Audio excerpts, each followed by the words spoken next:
вот эти частые переезды, это, знаете, полное почти отсутствие всякого комфорта, такая вот жизнь на колесах. Собрали детей мои родители, взяли самые необходимые тюки, постель и поехали.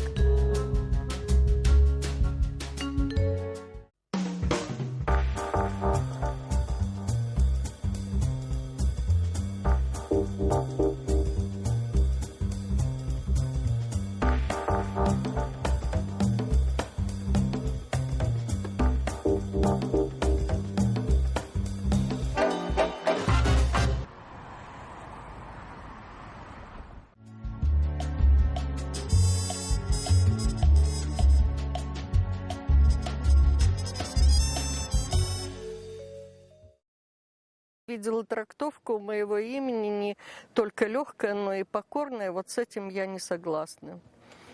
Потому что покорной быть не могу, исполнительной, да, покорной нет. При необходимости настоять на своем или же решить как-то вопрос кардинально. Ситуации были разные, время было совершенно разное, ведь сейчас как-то мы уже привыкли к некоторому такому тихому, наверное, относительно течению времени. Но ведь было и очень бурный период, когда я, например, участвовала в выборах Золотого парламента. Я понимаю, что это политика, но когда надо было где-то подставить плечо, и когда надо было решить какой-то вопрос, и необходимо было мое участие, я совершенно не колебалась.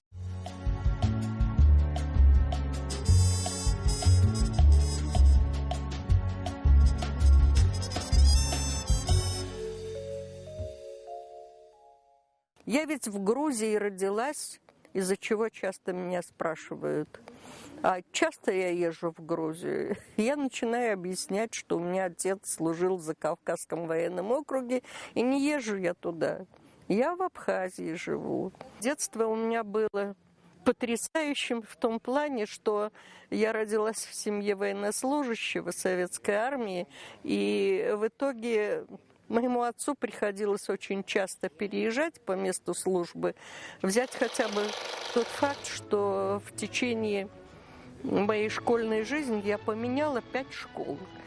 Правда, повезло, в последние 2 года, это 9-10 класс, я уже училась и заканчивала 2-ю Сухумскую среднюю школу имени Пушкина. Вот эти частые переезды, это, знаете, полное почти отсутствие всякого комфорта, такая вот жизнь на колесах. Собрали детей мои родители, взяли самые необходимые тюки, постель и поехали к новому месту службы. А из-за того, что мой отец служил в Закавказском военном округе, ездить приходилось в основном по Грузии. Вот только уже к финалу, когда его назначили заместителем военкома Абхазии, тогда вот мы переехали в Сухум. Вы знаете, мое представление детское о Сухуме это было как возвращение куда-то, я не знаю, какой-то праздник. Почему? Потому что я помню самое первое мое впечатление от 1 мая. До этого мы жили в Кутаиси, там город, поскольку основная масса все-таки жили лица еврейской национальности, грузины, вернее, грузинские евреи, если точнее сказать. Город был такой закрытый, женщин и девушек нигде особенно не было видно, и вдруг первомайская демонстрация. Утро красит нежным цветом стены древнего Кремля. Вот это веселье, огромное количество отдыхающих, это настолько меня, вы знаете, шокировало меня, честное слово, я была просто-напросто поражена. Эти обычаи, наверное, уже привносились в семью, привносились в быт. Например, даже самое элементарное, те же блюда, той же абхазской кухне уже считаются как свои, нет особого различия. И так и общение с людьми, с интересными людьми в основном. Наш курс был, например, очень-очень интересный, увлекающийся курс, дружный. И, наверное, вот это и откладывало отпечаток.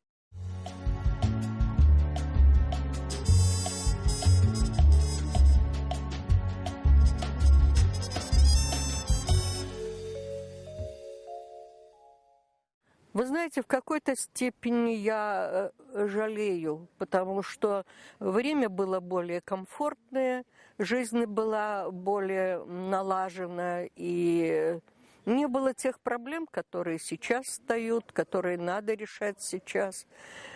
А в то же время это время дало мне знакомство с очень интересными людьми, которые, наверное, наполняли свою жизнь смыслом. Я говорю одно то, что я с Владиславом Григорьевичем Ардзинба работала, и те гости, которые приезжали, те делегации, которые у нас были, и то, как он готовился встречать делегации, как он твердо проводил свою политику. Я ведь не была ни на переговорах нигде, но всю эту кухню я видела в плане подготовки, в плане реализации его начинаний, его задумок и твердости характера. Вот это, конечно, очень много дало.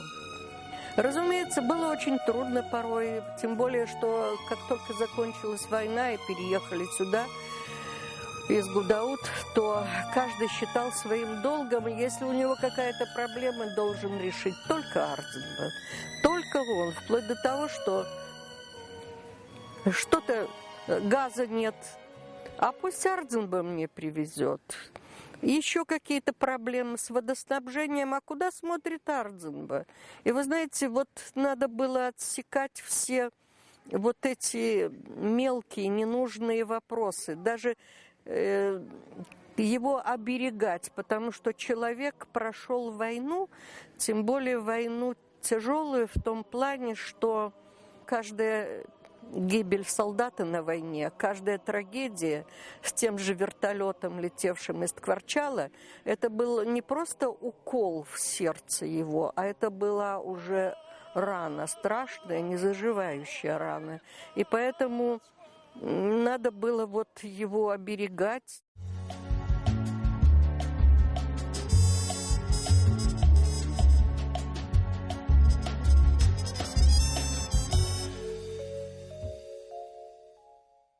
Было такое. Вот один раз получилось так, что, не знаю, наша охрана, хоть их кабинет уже в этом здании, хоть их кабинет был напротив приемной, что-то они там решали, какие-то вопросы сложные, не знаю, с чем это было связано. И вдруг, представляете, с первого этажа на третий заходит человек отдыхающий. Здрасте, таким громким, знаете, вояка, наверное, бывший. Я хочу увидеть Ардзинова, я столько о нем слышал. Я говорю, ну что вы, там совещание. Вот я стала перед дверью, и все, и никого в приемной нет. Не могу я вас туда пустить. Ну, хоть чуть-чуть, приоткройте дверь, я одним глазом. Да вы что, секретное совещание, никоим образом. Я вас прошу, уйдите, меня же уволят завтра. Вот приходилось каким-то образом иногда, и, может быть, вот так потихоньку выталкивать, но тут появилась наша доблестная охрана, и дальше было уже все решено. Я пообещала, что как-нибудь, когда у него будет время, он обязательно, ну, потом, наверное, человек отдыхал и забыл о своем желании.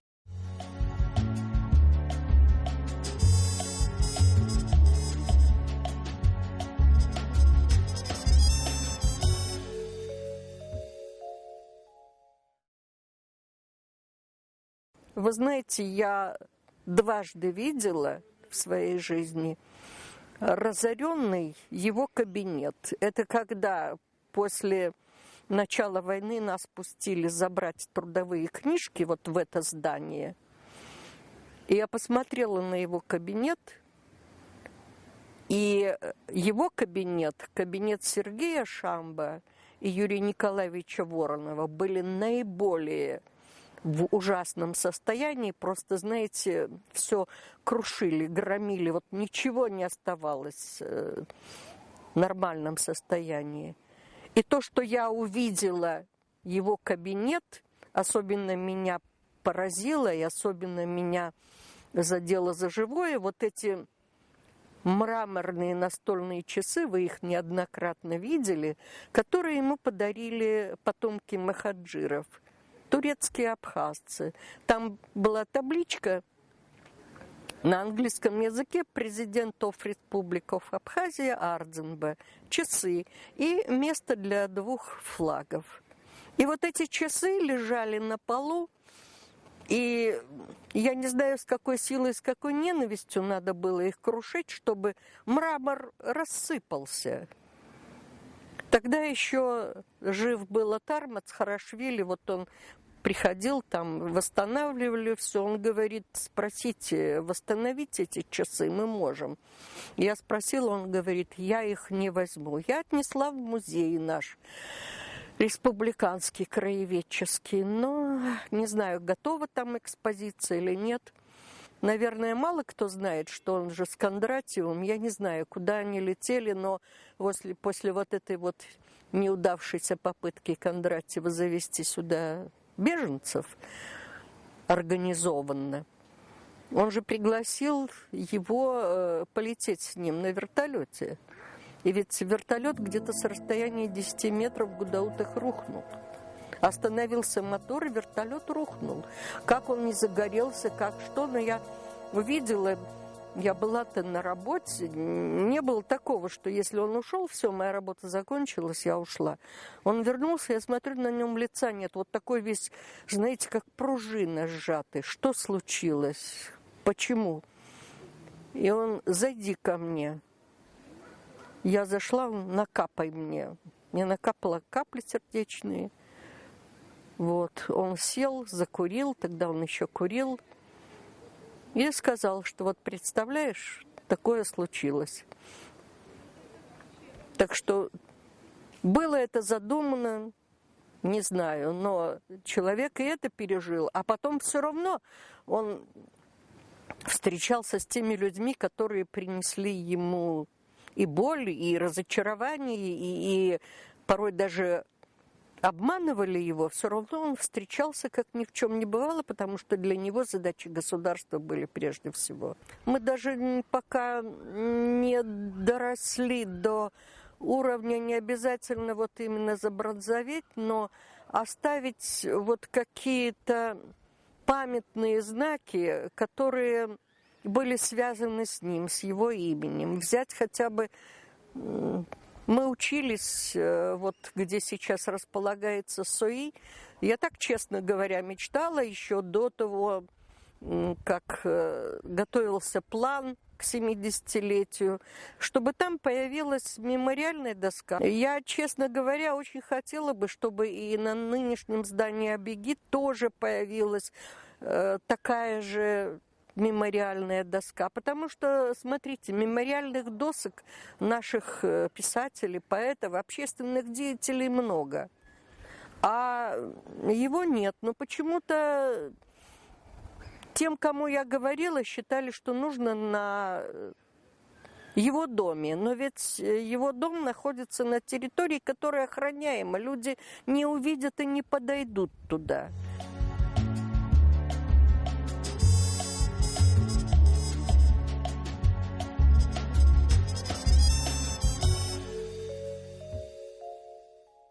Мне кажется, чем больше проходит времени, тем, знаете, больше надо говорить о нем. Как наши, к сожалению, дети порой и не всегда знают героев этой войны, героев той войны. Но точно так надо и о нем говорить.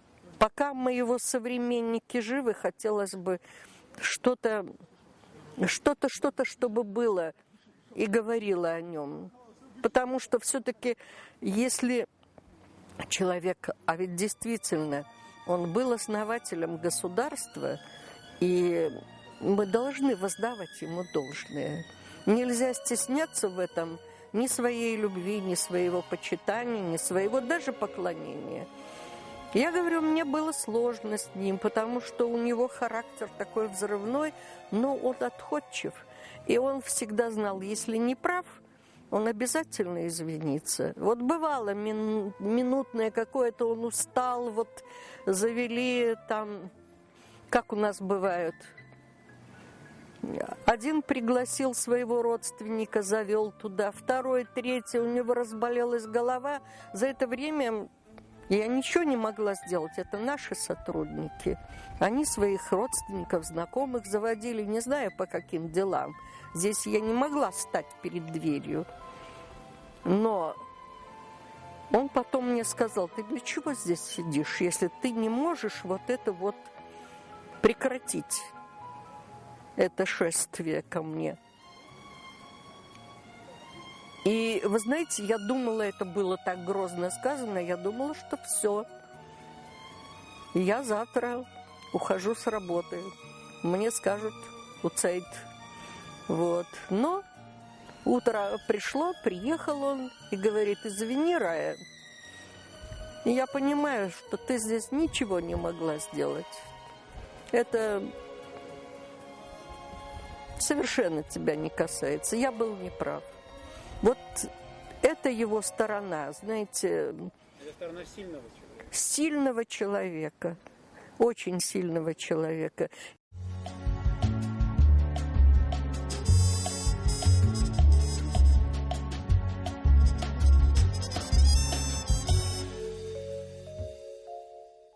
Вот эти разочарования, конечно, они тоже были. Они всегда ему делали, приносили боль, большую боль.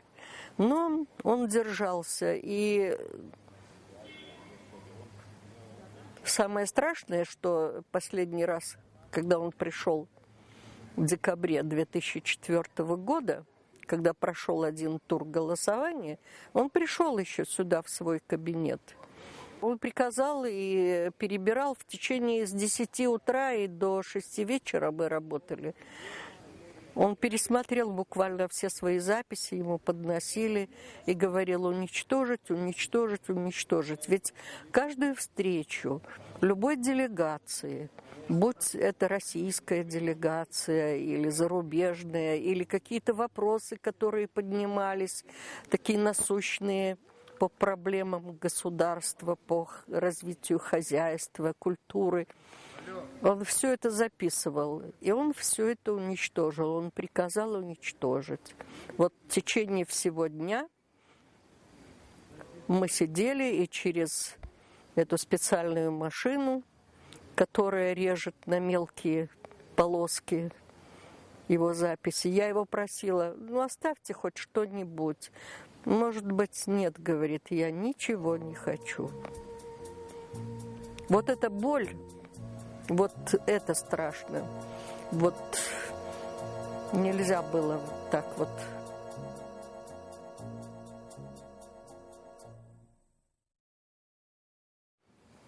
И он ничего не взял из убранства своего кабинета, взял только книги, какие-то бумаги, которые ему нужны были, которые он считал, что ему необходимы будут. А так, вот это же все оставалось, и те же часы, и те же иконы, которые потом. И все-все оставалось, ничего не забрал.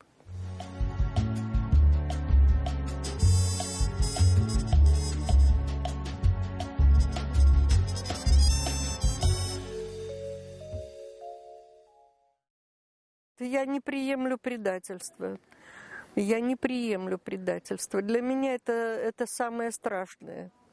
Потому что приходилось и мне с этим сталкиваться, и видела я, как тяжело было Владиславу.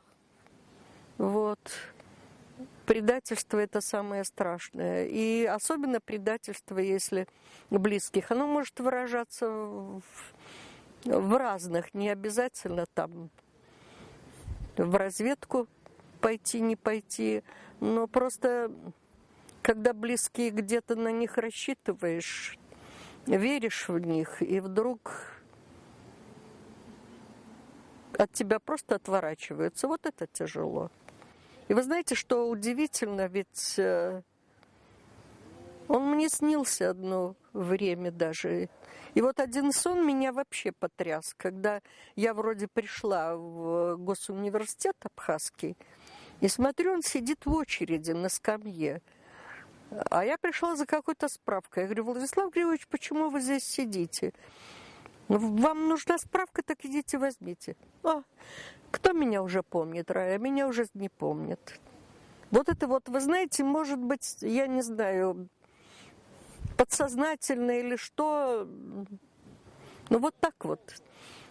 И вот то, что он стал появляться на экранах, то, что вот в связи с какими-то праздниками повторяют его выступления, ведь это выступление тогда его на съезде, на сессии Верховного Совета СССР, оно же было, ну, громом среди ясного неба вообще для всего Советского Союза.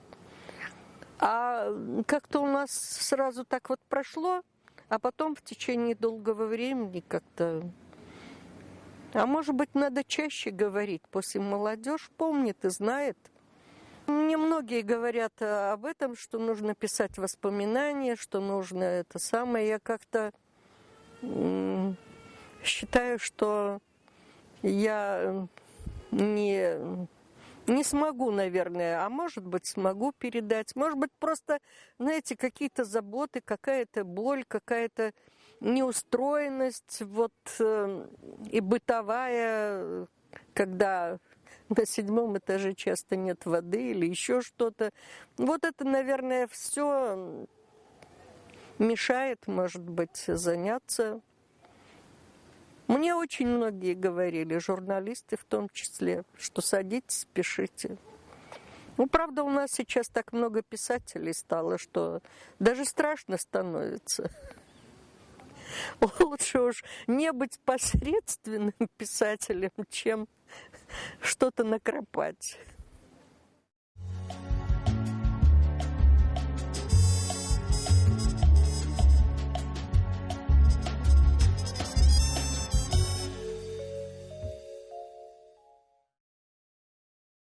Ой, вы знаете, с поколением Next, наверное, тяжеловато в том плане, что многое кажется непонятным с позиции моего 20 века.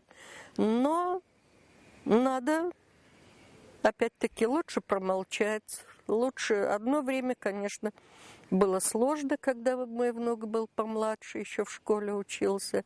Ну, а теперь человек самостоятельный, 25 лет уже исполнилось. Так что приходится и соглашаться, потому что доводы, никуда против них не пойдешь, потому что они резонные.